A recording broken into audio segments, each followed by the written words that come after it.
Bueno, Dios les bendiga, amados hermanos. Qué bendición estar en la casa del Señor. Qué bueno tener este tiempo de alabanza. Bueno, que ya podemos estar todos acá, así es que ya no hay excusa de que hay limitación, ¿verdad? Podemos estar todos acá. Sé que afuera el clima está bueno, hermano, pero podemos aprovechar el sábado para estar como familia, para que el domingo podamos estar con el Señor y así podamos disfrutar el tiempo. Queremos decirle que vamos a estar saliendo a evangelizar los sábados.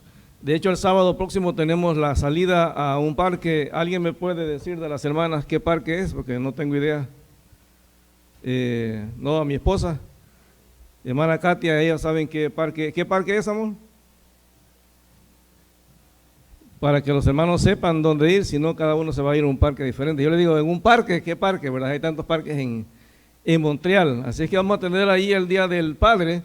Vamos a celebrar ahí como familia. Cada familia puede llevar su carne para hacer carne asada y vamos a tener un tiempo pues como familia, de disfrutar, y también vamos a aprovechar para compartir el Evangelio. Vamos a dar tratados para poder llevar la palabra, pero queremos estar saliendo los sábados o los jueves. Usted tiene jueves a lo mejor disponible para salir, usted avíseme y con todo gusto vamos por ahí a evangelizar. Hay lugares donde podemos ir a compartir el mensaje de la palabra para que podamos alcanzar a otros con el Evangelio. Que esta pandemia no la veamos como un obstáculo, sino como una oportunidad para llevar la palabra a los que no conocen a Cristo. Recuérdese, el tiempo se está acabando y en el momento en que Cristo venga, se acabó la oportunidad. Y alguien decía que si cada uno de nosotros, imagínense una iglesia de 50 personas, si esa iglesia decidiera cada miembro alcanzar solamente a una persona en el año, imagínense, algo tan sencillo, perdón, una persona en el año, significa que el siguiente año ya no serían 50, serían 100. Vamos a poner que ese año se capacite y se disipule a esos 50, y luego al final del año los 100 salen a evangelizar. Significa que si cada uno gana a otra persona, ya serían 200. Y si el siguiente año son lo mismo de ganar cada uno una persona, significa que no van a ser 200, sino que 400, y así se van multiplicando, hermano. O sea, a veces es cuestión de simplemente ir agregando uno por uno. Lastimosamente, muchos de nosotros pues nos da temor ir a evangelizar, pero todo momento, hermano, todo tiempo. Y a veces es más fácil hablar del Evangelio con personas que nunca han escuchado. Hemos visto tremendos testimonios de gente que ha tenido un cambio, pero radical, hermano, un cambio radical, y es impresionante, porque las oportunidades Dios te las pone, a veces somos nosotros los que no las aprovechamos, y la verdad es que cuando vengamos delante del Señor y le tengamos que traer cuentas, no va a haber ninguna excusa que podamos darle. Usted le podrá decir, Señora, pero no tenía tiempo. Bueno, todos tenemos 24 horas, hermano. Yo le doy gracias a Dios por el trabajo, porque el trabajo nos permite llegar a diferentes lugares, y siempre hay oportunidad de presentar el Evangelio a aquellas personas que no conocen a Cristo. Y hemos visto, hermano, cómo tanta necesidad.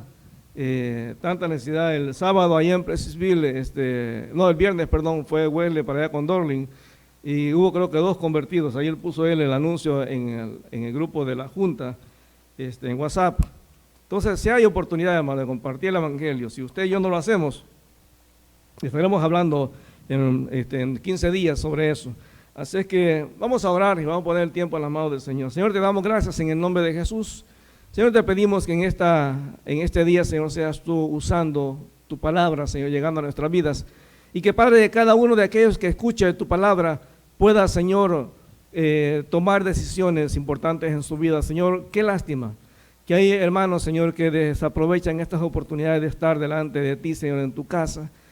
Señor, tú sabes la situación de cada uno, y tú sabes, Señor, si fue una negligencia o simplemente una imposibilidad de estar acá, Señor. Pero, Señor, te pedimos en el nombre de Jesús que sea tu Espíritu Santo obrando en cada vida, Señor, y que en este día tú nos des respuesta a las inquietudes que tenemos en nuestra vida, Señor. Te damos gracias, Padre, y te bendecimos en el nombre de Jesús. Amén. Hemos estado hablando ya algunos domingos de la pregunta, ¿qué hacer cuando Dios nos dice que no? Y hemos visto varias cosas. Hemos visto que a veces tenemos que evaluar si realmente lo que estamos pidiendo a Dios es la voluntad de Él, y veíamos cómo realmente la Biblia presenta la voluntad de Dios.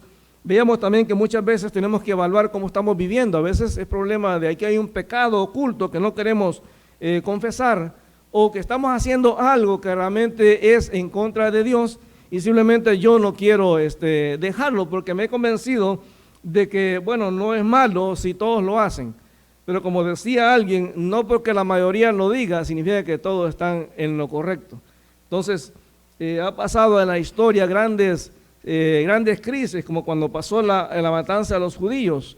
Mucha gente estaba de acuerdo en que se eliminara a los judíos, y a veces es ilógico. Por ejemplo, si una persona que se considera cristiano, no importa de qué religión, digamos en cierto sentido, religión cristiana sea católico, mormón o testigo de Jehová, si usted en cierto sentido tiene una creencia en Jesús o cree que Jesús es el Señor o que Jesús salva, es imposible que usted odie a los judíos porque Jesús era judío.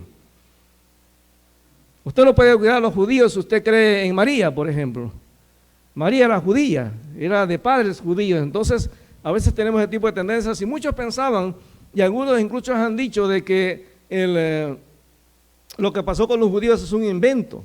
¿Sabe que la semana pasada yo me sentía realmente orgulloso? Me sentía orgulloso de ser salvadoreño, porque encontré un video donde en ese tiempo de la guerra había un coronel del ejército salvadoreño, que era una persona muy dada a tratar de ayudar al pueblo, y como iba en contra de lo que estaba, del gobierno que había en ese tiempo, a él lo mandaron, no sé si a Suiza o a Suecia, pero él estaba en ese lugar como cónsul, y se hizo amigo de un judío, y en un momento él vio lo que estaba pasando, y le dijo a su amigo judío que él iba a hacer un documento, para que no le hicieran nada. Entonces le dio un documento donde decía que este judío era salvadoreño.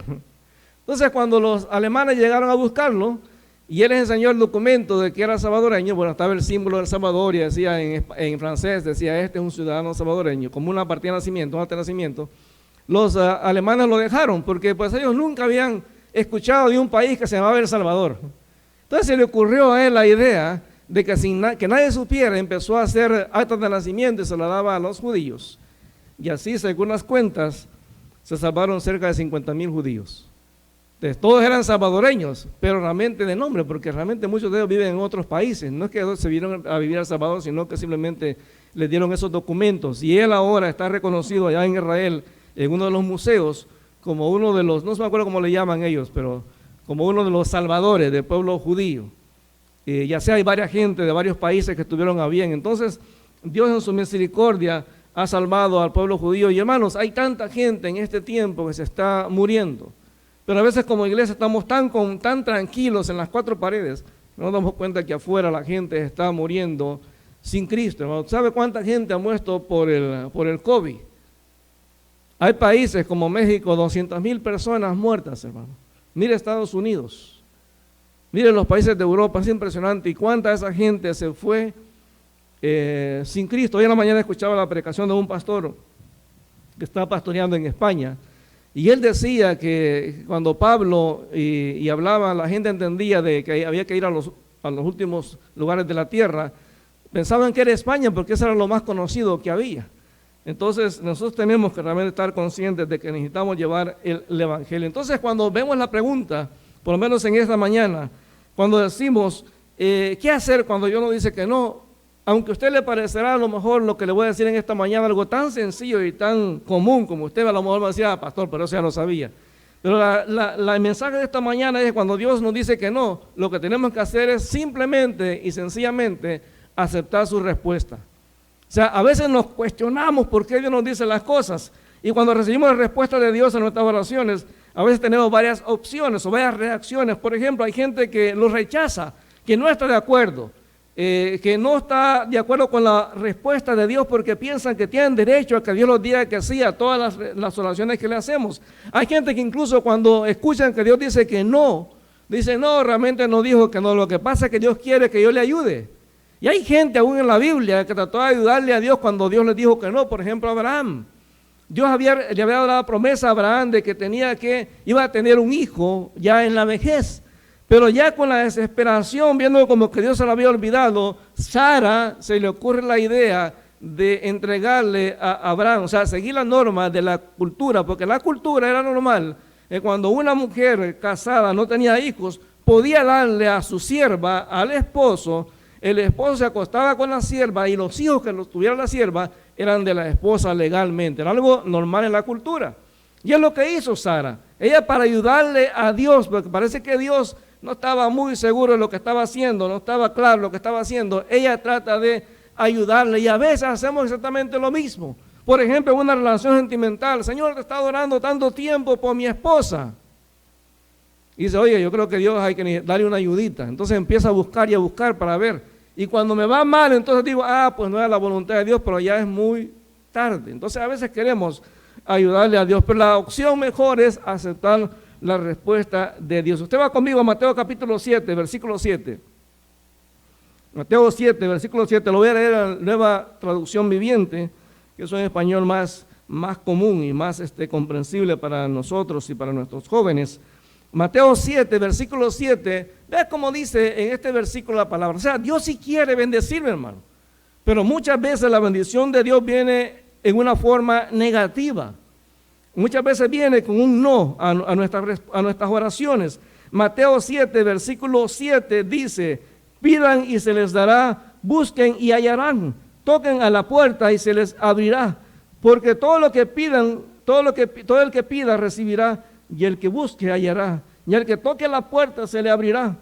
¿O qué hombre hay entre ustedes que si su hijo le pide pan le dará una piedra, o si le pide un pescado le dará una serpiente? Pues si ustedes siendo malos saben dar buenos regalos a sus hijos, ¿cuánto más su Padre que está en el cielo dará buenas cosas a los que le pidan? Hermano, si nosotros, de verdad, hermano, a veces los hijos no entienden hasta que llegan a ser papás. A veces nosotros hacemos sacrificios por nuestros hijos. La mayoría de nosotros llegamos a este país, ya no tuvimos la oportunidad a veces de sacar una carrera y tuvimos que trabajar hasta el cansancio en una fábrica para que nuestros hijos tuvieran la oportunidad de ir a la escuela.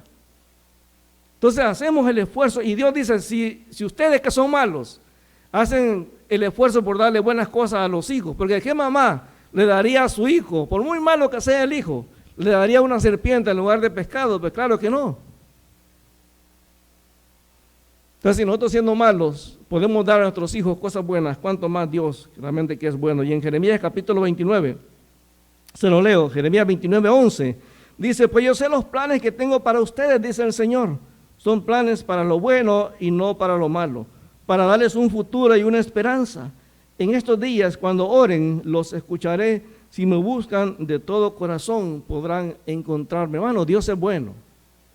Dios es bueno, Dios quiere realmente lo mejor para nosotros, pero a veces Dios en su misericordia, a veces nos dice que no de varias maneras, a veces nos dice que Dios tiene algo mejor, por eso no nos va a dar lo que le estamos pidiendo, pero a veces el no de Dios nos lleva a confrontarnos con la necesidad de depender de Él. Qué difícil, hermano, cuando por ejemplo yo estoy orando por una persona que está con una enfermedad terminal y yo no veo la respuesta de esa oración. Fíjense que cuando pasó el caso del hermano Julio Melgar, su hijo daba un testimonio en un momento y él decía que parece que alguien vino de África para darle un mensaje. Y esa persona cuando se encontró con Julio Melgar y con su familia, él les dijo, así dice el Señor, el tiempo de Julio Melgar ya se acabó, es tiempo de que él parta de acá. Y es duro, porque a mí me gustaría que cuando una persona está enferma, poder decirle, mire, se va a curar. Pero realmente yo no tengo control de eso, hermano. No importa cuánto yo grite, cuánto ore, si Dios decidió que la persona le va a dar una respuesta negativa, Dios no va a responder de la manera que la persona quiere. Entonces, ahí en 2 Corintios capítulo 12, nos cuesta la experiencia del apóstol Pablo. Pablo, el Señor lo salvó de una manera tremenda. Dice que la Biblia que Pablo iba camino a Damasco, andaba persiguiendo a los cristianos. Y en el camino se encontró con el Señor Jesús, tuvo un encuentro con Jesús. Y es interesante porque Pablo, cuando está allí tirado en el piso, cuando el Señor lo ha botado del caballo, dice la palabra que Pablo le dice a Jesús, Señor, ¿quién eres? O sea, Pablo se da cuenta que la persona con la que ha tenido ese encuentronazo es una persona que tiene poder. Y cuando Jesús le dice, yo soy Jesús a quien tú persigues, Y Pablo vuelve a insistir, le dice, Señor, ¿qué quieres que haga?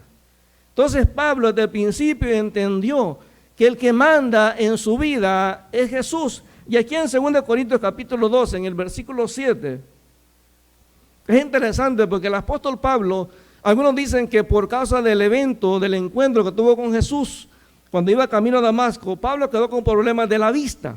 Entonces parece que él no veía muy bien. Y de hecho, hay una de las cartas, si no mal recuerdo, la carta de Romanos, que al final él dice que él lo saluda de parte de Tercio, que es su secretario. O sea que Pablo ya no podía escribir realmente, sino que realmente había alguien que escribía las cartas por él como un secretario.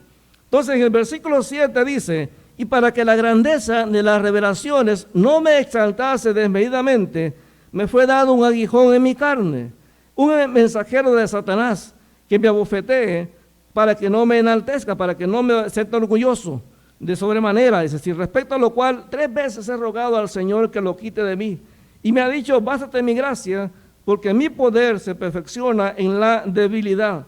Por tanto, de buena gana me gloriaré más bien en mis debilidades, para que repose sobre mí el poder de Cristo. Por lo cual, por amor a Cristo me gozo en las debilidades, en afrentas, en necesidades, en persecuciones, en angustias, porque cuando soy débil, entonces soy fuerte. Entonces en este caso, una de las cosas importantes que uno ve al principio de este pasaje, es que a veces, en este caso específico, yo no sé por qué, pero la Biblia dice que Dios manda a un mensajero a Satanás. Hermano, a veces Dios va a permitir las cosas malas en nuestra vida para ayudarnos a poner los pies en la tierra. A veces como cristianos a mí me molesta de una manera personal cuando veo gente que le habla a Dios de una manera irreverente. Y en este caso dice la palabra que Dios usó a Satanás un mensajero de Satanás para mantener a Pablo con los pies en la tierra. Porque qué fácil se nos sube, hermano, las posiciones, los ministerios, qué fácil se nos sube. A mí me impresiona y a veces me molesta, a veces no quiero ver las cosas que me mandan en YouTube o en Facebook, cuando veo videos de pastores que empiezan a darle órdenes al Señor, al Espíritu Santo. Si aquí yo mando, como decía no sé si llama la hermana, pero ella decía que ella había estado en un hotel y que se le había perdido las joyas que tenía. Y que en un momento ella se paró después de andarlo buscando las joyas un rato y no las encontraba, se detuvo y le dijo, Espíritu Santo, te ordeno que me muestre dónde están las joyas. Óigame, ¿quién es usted para ordenar al Espíritu Santo? Él es Dios. Entonces Dios, que conoce el corazón del ser humano, Él había visto las revelaciones, las experiencias que Pablo había tenido.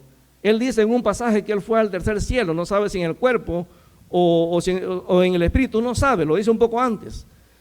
Pero entonces Dios, para que no se le subiera el orgullo a Pablo, Dios le permite una enfermedad. Entonces Pablo ora al Señor y dice la palabra que ora 3 veces. Dice ahí en el versículo 8, respecto a lo cual 3 veces he rogado al Señor. Ahora la pregunta es, ¿por qué Pablo oró solamente 3 veces?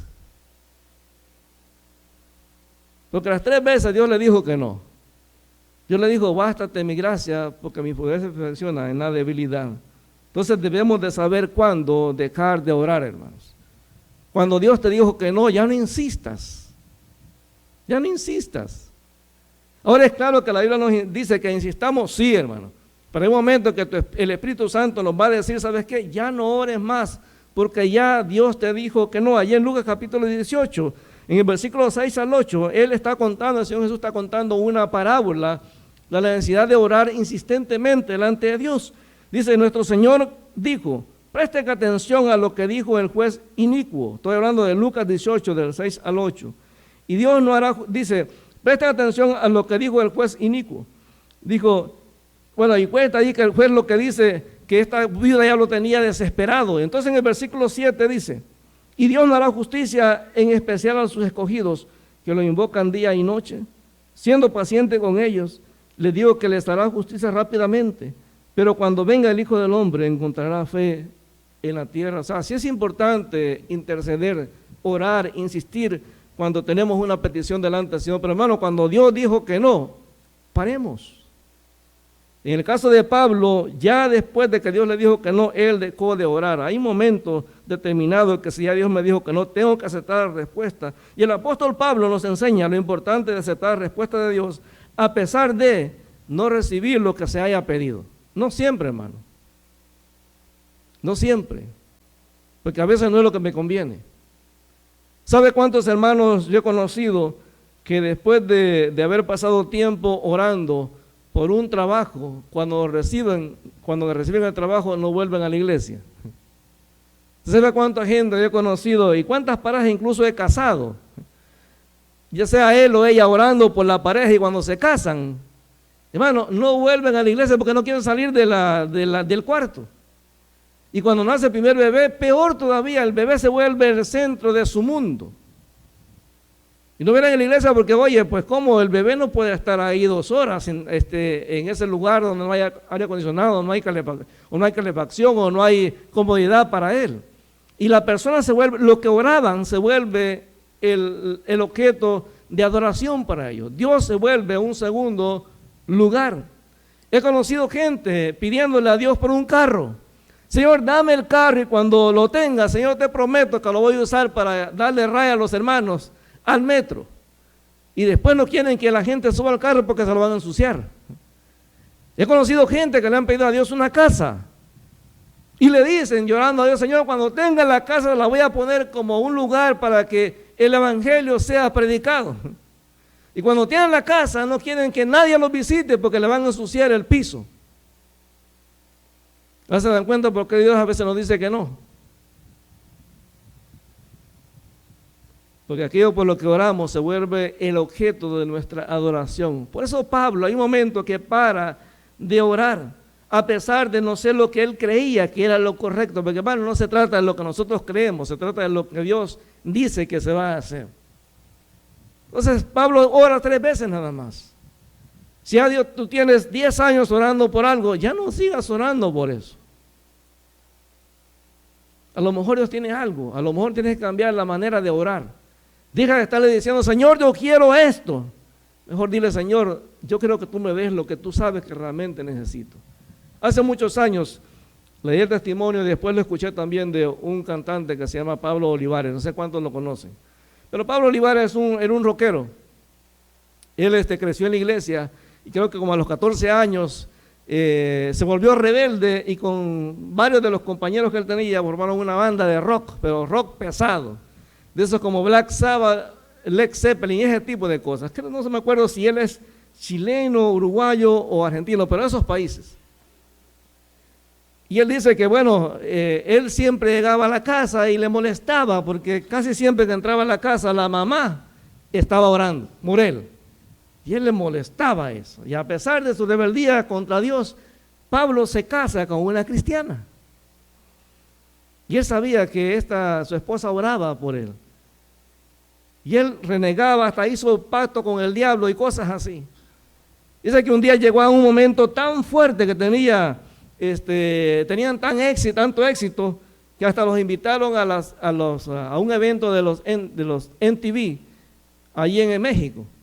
Dice que estando en México los secuestraron.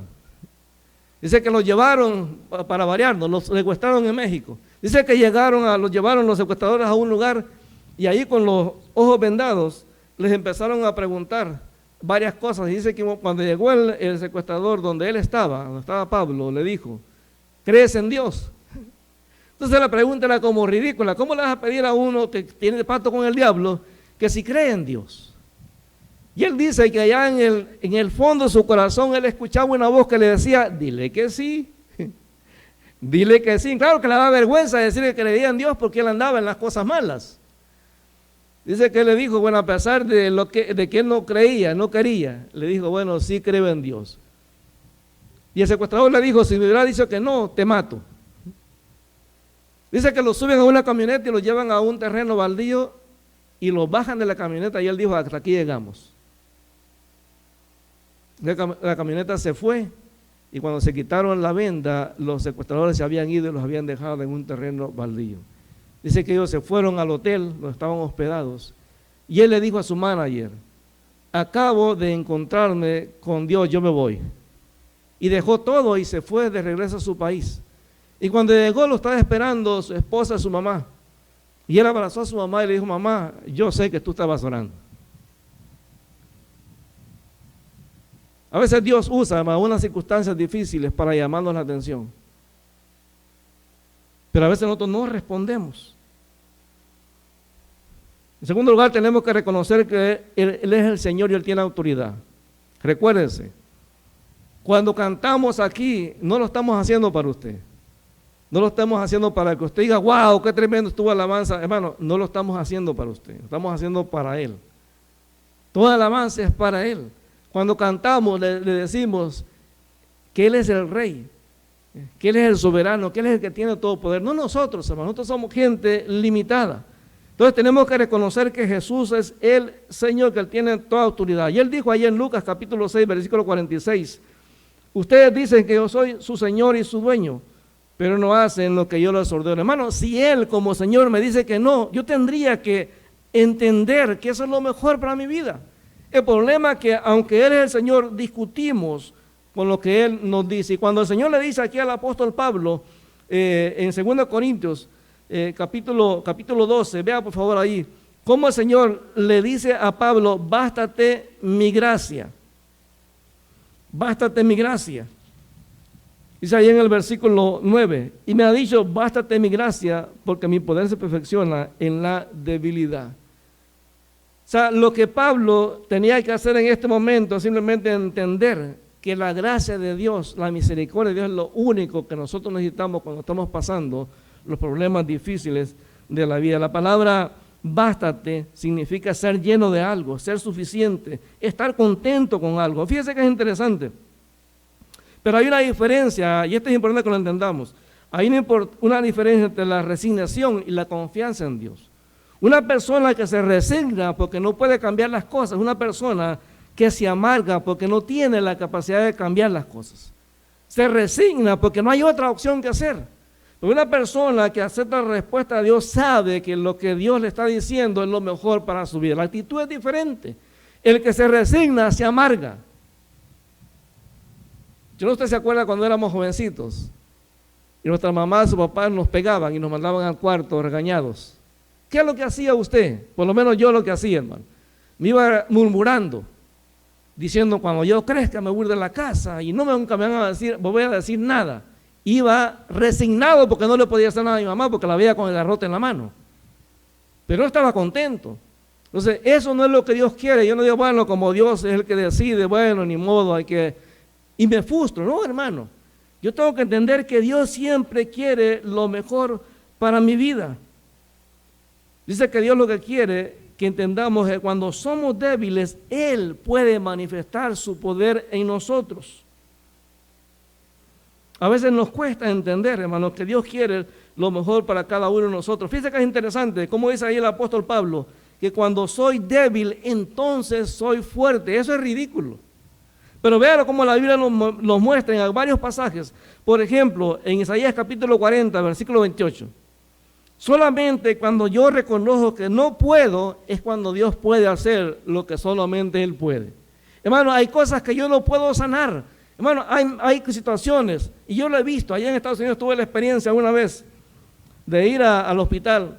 Había una hermana de, creo que 93 años, iba a ser operada del intestino, le iban a cortar un pedazo de intestino, iban a hacer una operación, ya con 93 años es difícil que soporte la operación. Yo me acuerdo que llegué al hospital y cuando llega a la zona de operaciones, yo andaba buscando dónde era la sala de operaciones. O sea, no sé qué andaba yo en mi mente, que andaba buscando la sala de operaciones, pero me dice una enfermera, me dice, oiga, ¿y usted qué está haciendo? Aquí esta zona reservada para los médicos. Digo, no, es que sabe que van a operar a una miembro de nuestra iglesia y ella quería que me llamaran para que viniera a orar por ella. Pero déjeme preguntarme y saber qué pasa. Y ella entró a la sala de operaciones al quirófano y le dijo al médico, oiga, allá afuera hay un pastor que dice que él es el pastor de la señora acá y que la señora quiere que ore por ella y por ustedes. Y el médico le dijo, pues vístanlo y métanlo. Y me vistieron todas las cosas, me metieron al quirófano y me dice, a ver, ¿usted es el pastor de la iglesia de ella? Digo, sí. Y la abuelita todavía estaba consciente, le habían puesto la anestesia. Y ella me dijo, pastor, ya, ore por mí que ya me voy. Y a mí me impresionó porque el doctor me dice, usted, pastor, ore para que Dios guíe nuestras manos, porque la operación es muy delicada. Oramos, hermano, la operaron, aunque usted no lo crea, menos del mes, la abuelita iba para Honduras de vacaciones. Solita, ¿eh? ¿Cómo la ve? Esos son los milagros que Dios hace. O sea, cuando yo ya no puedo, es cuando puedo ver realmente el poder de Dios manifestado en mi vida. Hermano, mire, a veces nosotros tenemos que aprender a la mala. Cuando yo ya no he podido, a veces yo me canso y le digo, ay Señor, ya no. Fíjate, cuando nos reunimos todos los pastores, casi siempre lo que hacemos es quejarnos. Esta gente no cambia y a veces no nos cuesta entender que el único que cambia a la gente es Dios, hermano, no nosotros. Y nos frustramos. Entonces por eso Dios le estaba enseñando a Pablo que cuando están los problemas difíciles tengo que seguir confiando en que Dios va a hacer aquello que yo no puedo hacer. Aquí en Isaías capítulo 40, versículo 28, se lo lee la Nueva Traducción Viviente. Isaías 40, versículo 28 en adelante dice, ¿acaso nunca has oído, nunca has entendido? El Señor es Dios eterno, el creador de toda la tierra. Él nunca se debilita ni se cansa. Nadie puede medir la profundidad de su entendimiento, o sea, de lo que Él sabe. Él da poder a los indefensos y fortaleza a los débiles. Hasta los jóvenes se debilitan y se cansan, y los hombres jóvenes caen exhaustos. En cambio, los que confían en el Señor encontrarán nuevas fuerzas, volarán alto como las águilas y correrán y no se cansarán, caminarán y no desmayarán. Hermano, cuando yo ya no puedo,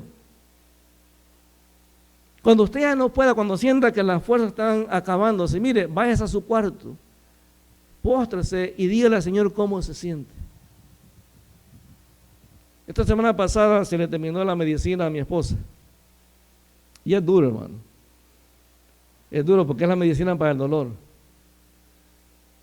Yo la veía en los pasos que ella daba y es duro, hermano.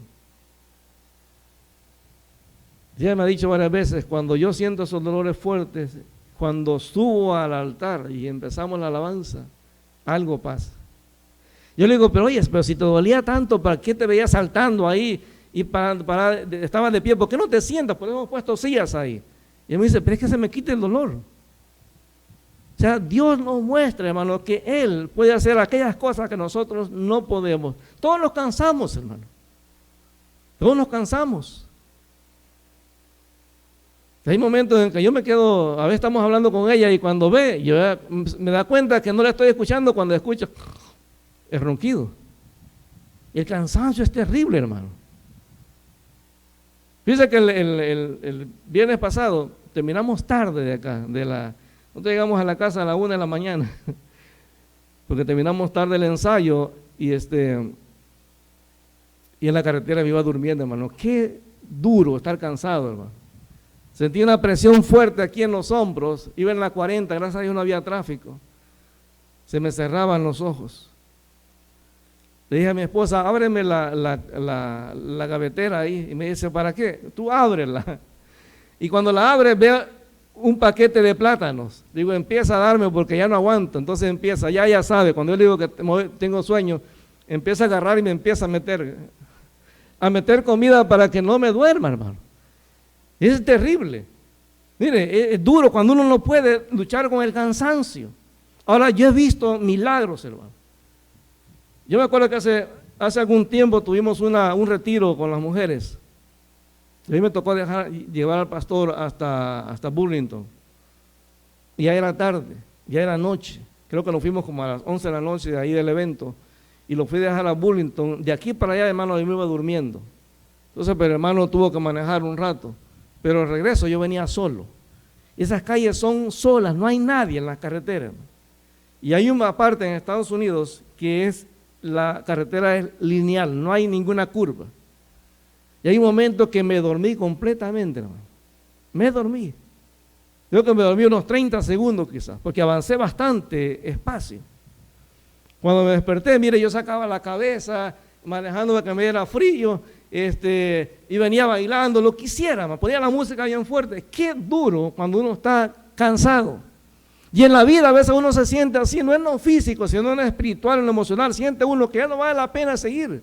¿Sabe cuántos cristianos yo he escuchado que me dicen, pastor, lo que yo quiero es morirme ya? Yo le he orado al Señor para que me quite la vida, y a veces la gente piensa, este no tiene fe. Hermano, cuando la persona está en crisis, a veces nosotros no entendemos lo que realmente las personas están pasando. Si no, pregúntale a Josué, si no, pregúntale a Moisés, si no, pregúntale a Elías cuando se sentían desanimados, que no sabían qué hacer, cuando le decían a Dios, Señor, quítame la vida. Hermano, no es fácil, pero en esos problemas, en esas dificultades, yo tengo que entender que Dios sigue estando en control. Vea lo que dice en Filipenses 4:13. Recuérdese, Pablo dice que cuando era débil, entonces era fuerte. Por eso Pablo pudo decir, todo lo puedo en Cristo, que me fortalece. Porque él sabía que cuando no podía Pablo, Dios podía. Efesios 3:20, y aquel que es poderoso para hacer todas las cosas mucho más abundantemente de lo que pedimos o entendemos, según el poder que actúa en nosotros, a Él sea la gloria en la iglesia, en Cristo Jesús, por todas las edades, por los siglos de los siglos. Amén. Cuando yo no puedo, yo sé que Él puede. O sea, cuando Él me dice que no, hermano, entendamos una cosa, no es el tiempo. A lo mejor Dios tiene algo mejor para mí. Quiero contarle esta historia.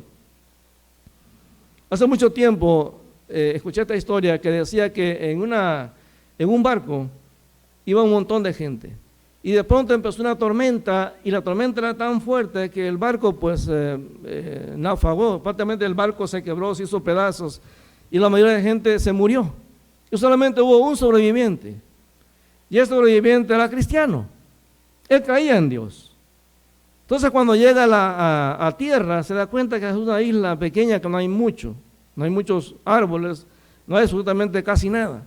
Y él pues dice, bueno, voy a buscar qué comer. Y empieza entonces con los pedazos de madera que llegan a la playa, a construir una casita para poder protegerse de la lluvia y de cualquier cosa que hubiera en la isla. Pero un día, él había encendido algo como un fuego dentro de la cabaña y salió a dar una vuelta, y cuando regresa, la cabaña había agarrado fuego. Se estaba quemando, y él empieza a gritarle, pero Señor, no, en la isla nadie le podía decir nada. Entonces empezó a gritar y a decirle, Señor, pero ¿por qué eres tan malo conmigo? Oye, hace que el barco naufrague, y ahora me quemas lo único que tenía realmente en la isla. No, Señor, eso ya no se vale. Y entonces, como un niño caprichoso, tiró al piso, llorando y pataleando, llorando, y al final se quedó dormido. Y de pronto siente que alguien lo toca. Dice, oiga. Y él dice, a lo mejor estoy soñando, pero cuando abre los ojos, ve a gente que está ahí en la isla y dice, oiga, dice, usted nos mandó señal, dice, que lo vinamos a buscar. Y él dice, no. Dice, ¿cómo que no? Nosotros vimos las señales de humo que nos estaban mandando ustedes. Íbamos pasando como a 10 kilómetros, seguimos el humo y venimos a ver qué era. Por eso lo venimos a buscar. A veces, Dios tiene que quemarnos la cabaña para poder sacarnos del problema. A veces usted va a decir que no, para poder llevarte a lugares que de otra manera no irías. ¿Sabe qué? Cuando estábamos en Nueva York, Dios nos dijo que no era Nueva York para venir a Montreal. Ustedes se recuerdan, para los que están, el hermano Olimpia, por el hermano Carlos, que son de los más antiguos acá, bueno, Carlos y Lolita, y Marisela, que hace muchos años, allá por el año 2001, hubo como una candidatura para ser pastor aquí en Getsemaní. Ustedes recuerdan, habíamos 3 candidatos, 3 o 4, pero éramos 3 candidatos. Estaba Eduardo, estaba Jesús Navarrete y estaba yo. Entonces, por alguna razón, hermano, inexplicable, quedó Eduardo como pastor. Entonces, en ese tiempo, el Señor nos permitió movernos para Nueva York, fuimos a pastorear allá. Y allá fue toda una escuela. Allá aprendimos cosas que nunca habíamos aprendido. Llegamos a una iglesia donde, me acuerdo cuando la primera vez que vi el grupo Alabanza, casi me voy de espaldas. Porque las hermanas cuando pasaron a cantar no traían pantalón, traían malla. ¿Saben con las mallas, no? Esos pantalones que usan para hacer deporte, bien pegaditos. Y acá, nada más tenían tapado esto de acá. Todo lo demás destapado. Y aquí un gran escote, entonces yo decía, guau, bueno. No era el pastor, entonces yo no dije nada. Pero después me llaman a pastorear a esa iglesia. Y resulta Que entonces yo les empiezo a hablar de santidad y a decirles, miren, que ustedes saben que... Y al final, pues bueno, nos quedamos de pastores ahí. Pasamos como 6, 7 años allá. El Señor nos llevó a una iglesia en Brooklyn, donde era totalmente diferente a nuestra cultura bautista, por decirlo así. Era una iglesia que hablaba en lenguas. Y fue toda una escuela. La otra iglesia tenía grupo de danza, y era una escuela que Dios nos iba mostrando. Cuando regresamos aquí en el 2007, llegamos a la iglesia aquí, Luz y Verdad, y estuvimos hasta el 2009. Y en el 2008, allí por noviembre, se dio otra vez la misma situación del 2001. Estábamos como candidatos el hermano Mota y yo.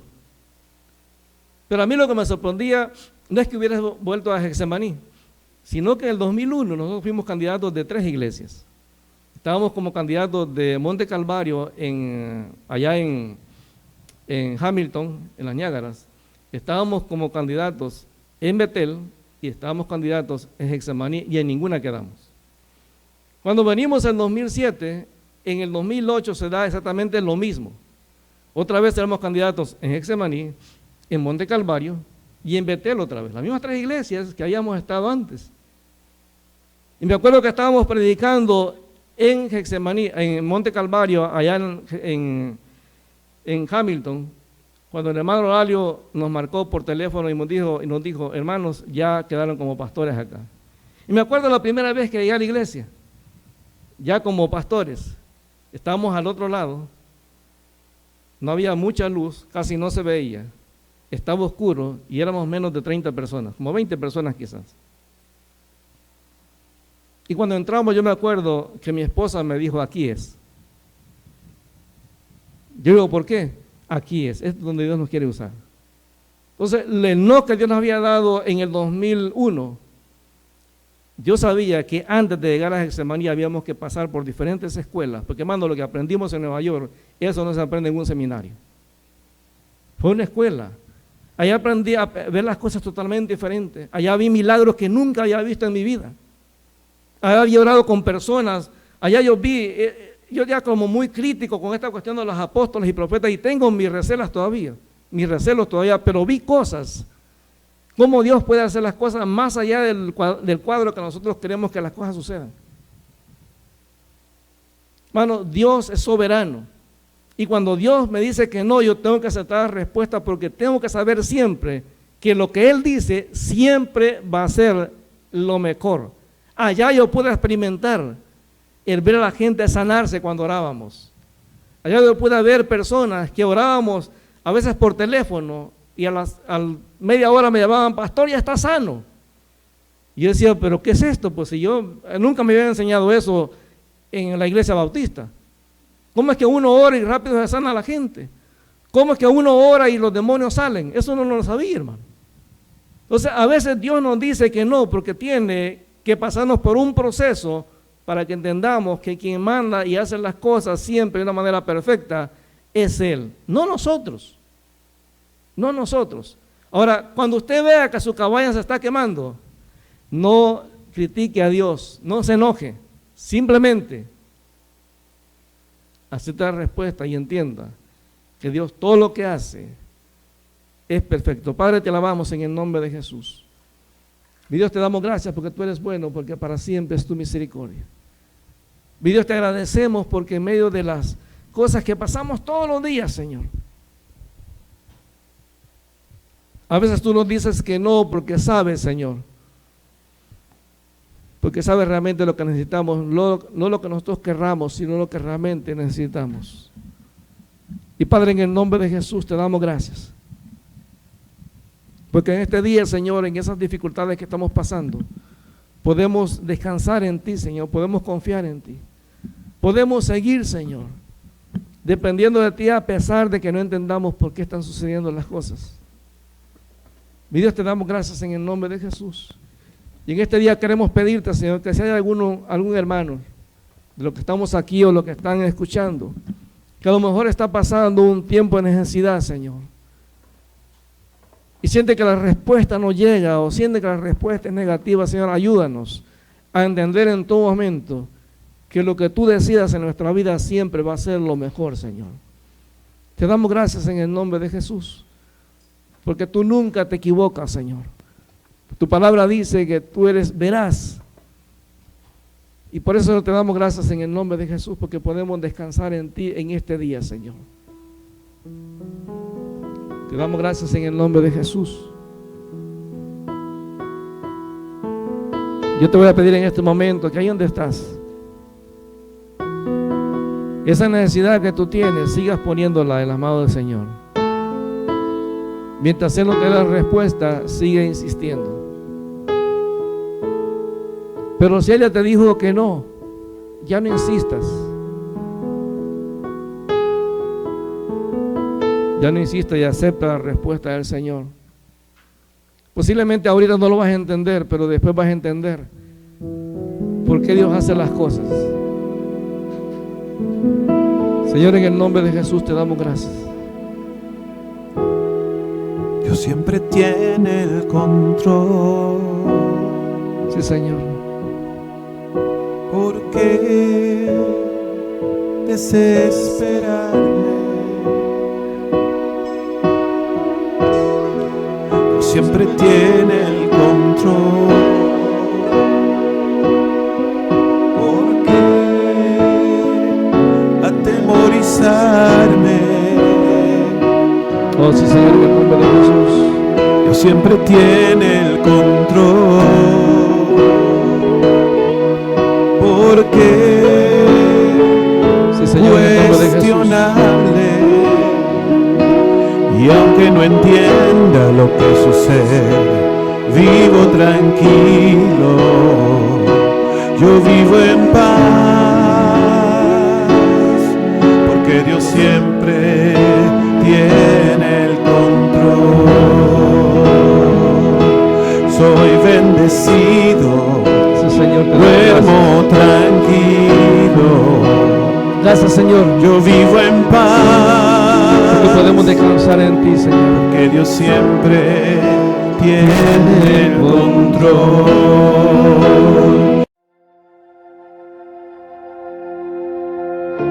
Aún antes de hablar, tu voz podía oír. Has sido tan bueno para mí. Antes de respirar, soplaste tu aliento en mí. Has sido tan bueno para mí. Tu amor me envuelve, me sostiene, amor sin condición. Me persigue y deja las 99 y va por mí. No puedo ganarlo ni merecerlo. Tu amor se entregó por mí. Tu amor me envuelve, me sostiene, amor sin condición. Cuando enemigo fui, tu amor luchó por mí. Has sido tan bueno para mí. Cuando indigno fui, pagaste el precio por mí. Has sido tan bueno para mí. Tu amor me envuelve, me sostiene, amor sin condición.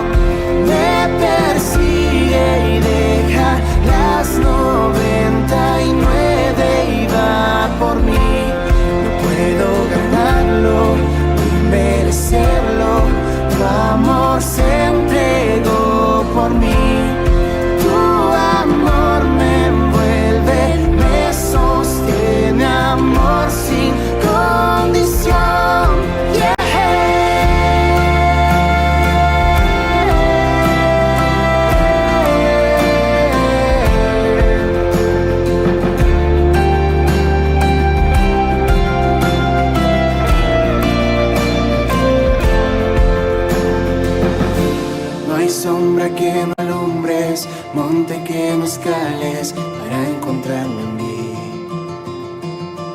No hay pared que no derrumbes, cadena que no rompas para encontrarme en mí. No hay sombra